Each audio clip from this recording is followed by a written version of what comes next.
सन 1953 Iran की तारीख का वो साल जब एक मुंतखब वज़ीर आज़म को बंदूक से नहीं साजिश से हटाया गया। ये जंग मैदान में नहीं लड़ी गई थी, ये जंग खबरों में, अखबारों में और बंद कमरों में लड़ी जा रही थी। डॉक्टर मोहम्मद मुसद्दिक ईरान के जमहूरी तरीके से मुंतखब होने वाले वज़ीर आज़म, सादा तर्ज जिंदगी लेकिन सोच बहुत बड़ी रखते थे। इन्होंने एक ऐलान किया कि ईरान का तेल अब ईरानी कौम की मिल्कियत होगा और यही इनका सबसे बड़ा जुर्म था, क्योंकि इससे पहले ईरान का तेल बरतानवी कंपनियों के कब्जे में था और ईरानी अवाम अपनी ही दौलत से महरूम थे। ये फैसला लंदन और वाशिंगटन को कबूल न था। तेल सिर्फ दौलत न था, ये ताकत था, सियासत था, आलमी असरो रसूख था। और फिर शुरू हुआ एक खुफिया खेल, प्रोपेगेंडा, अखबारी मुहिम्मात, सियासतदानों की खरीदो फरोख्त, फौजी अफसरों से खुफिया राब्ते और सड़कों पर मसनूई हंगामे। ये सब कुछ एक नाम के तहत हो रहा था, ऑपरेशन एजेक्स।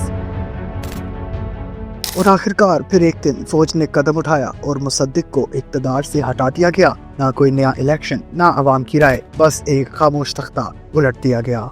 मुसद्दिक को नजरबंद कर दिया गया था। इनकी हुकूमत खत्म हो गई, लेकिन कहानी यहाँ खत्म नहीं हुई। असल कहानी तो अब शुरू हुई थी। शाह दोबारा ताकत में आ गया था। सड़कों पर बज़ाहिर सुकून था, लेकिन दिलों में गुस्सा पल रहा था। ईरानी अवाम जान चुके थे कि इनके वोट की ताकत बैरूनी मफादात के सामने कुछ भी नहीं। तेल दोबारा इन्हीं हाथों में चला गया। फैसले तेहरान में नहीं, लंदन और वाशिंगटन में होने लगे। ईरान एक आजाद मुल्क था, मगर इसकी खुद मुख्तारी कैद हो चुकी थी। साल गुजरते गए, लेकिन 1953 का जख्म नहीं भरा। ये जख्म नस्लों तक मुंतकिल हुआ। बाप ने बेटे को बताया, बेटे ने अपने बेटे को, कि कैसे उनके मुल्क से उसकी मर्जी छीन ली गई थी। और फिर 26 साल बाद सन 1979 में वही दबा हुआ गुस्सा एक इनकलाब बनकर फट पड़ा। ईरानी सड़कों पर थे, शाह को भागना पड़ा और दुनिया ने एक नया ईरान देखा। ये इनकलाब अचानक नहीं आया था, ये 1953 में बोया गया बीज था, जो बरसों बाद फल बनकर निकला। कभी कभी एक खुफिया ऑपरेशन सिर्फ एक हुकूमत नहीं गिराता, वो पूरी कौम की सोच बदल देता है और तारीख इसे कभी नहीं भूलती।